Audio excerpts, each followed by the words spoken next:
A little politics in our pop culture lead today when President Trump called African countries S-holes and said he did not want people from Haiti immigrating to the U.S. He sparked outrage from not only nations around the world, but also from late-night talk show host Conan O'Brien, who decided to film a special in Haiti to showcase its natural beauty and its people.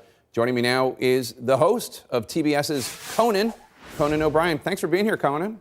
Thanks for having me, Jake. So you let some Haitians take a jab back at President Trump. Let's take a quick listen. Tant pis, vin visiter Haïti. Parce que chaque fois ou quitte pays, c'est les États-Unis vin bon. Nous avons un pile bel terrain golf, Monsieur le Président. Vin jouer là, là où ça trouve les faire coquin. Moi, je voulais envoyer un message d'amour pour le chef États-Unis. Oprah, nous aimons.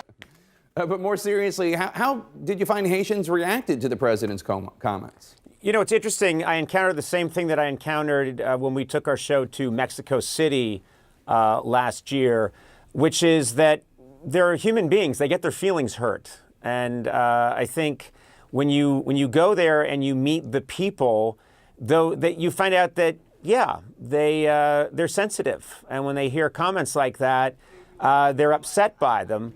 The Haitians are a very strong people with a lot of dignity, and they have a lot of resilience, obviously, so they bounce back. But you could sense that they wanted to talk. They wanted to react, and they wanted a forum, and they wanted to be able to show that there's a lot of positive things about Haiti that never get much media attention. So we gave them a chance to do that. And they also seemed that they wanted to talk about and educate the American people as to part of the reason why Haiti isn't the best Haiti it could be, because of a century worth of colonization and exploitation by France and then the United States.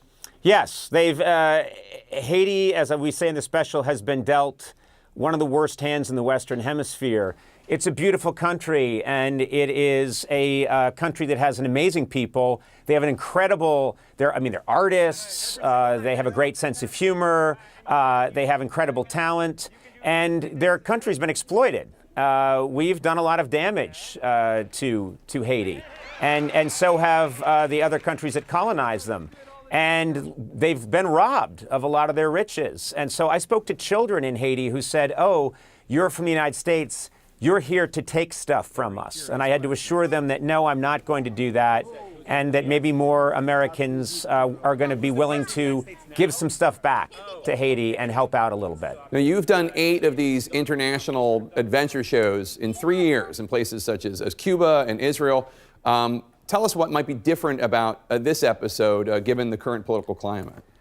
You know, this is the fastest episode we've turned around. Usually we have a little more time to plan these episodes. The president's comments came out on a Thursday night. I decided on a Saturday, let's go to Haiti. Sunday, we announced it, and then we left on Wednesday, and we were back the following Sunday, and we turned this around in just a few days. And so this is the fastest we've ever done a show. So that's very quick. The other thing that makes Haiti very different from a lot of the places I've been is there are a lot of countries that have problems. And in our last special, when I was in the Middle East, I looked into the Syrian border, and they have so many intractable problems in Syria, countries that are torn apart.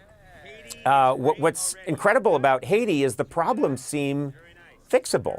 I think there's a lot of, they need some infrastructure, they need some help, and they insist they can do it on their own.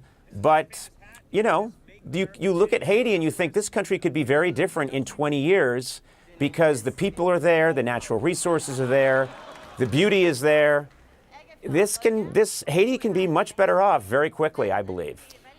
People ask me all the time, what's the biggest challenge being a journalist in the age of Trump? What's the biggest challenge being a comedian in the age of Trump?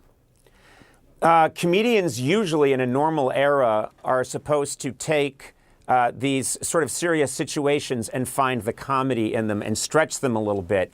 In the Trump era, we're essentially dealing with, every day there is such a motherlode of, I don't know how else to say it, surreal news, that it can be very hard to find a joke that's more absurd than what's actually happening. Do you know what I mean? It's very hard to take what's really happening right now and make it somehow more absurd than it really is. So it's a challenge for comics. People think it's easy, but it's actually a little more difficult, I think, right now. Yeah, the president works broad. He does a lot of broad work.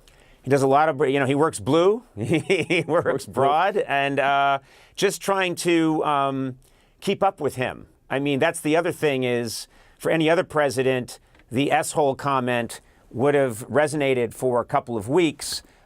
He's on a 2-day cycle. It's very hard to keep up with him. Conan It's O'Brien, exhausting. Thank you so much. Conan Thanks Without a lot. Borders, Haiti, will premiere this Saturday on TBS at 10 p.m. Eastern. Thanks, Conan. Appreciate it.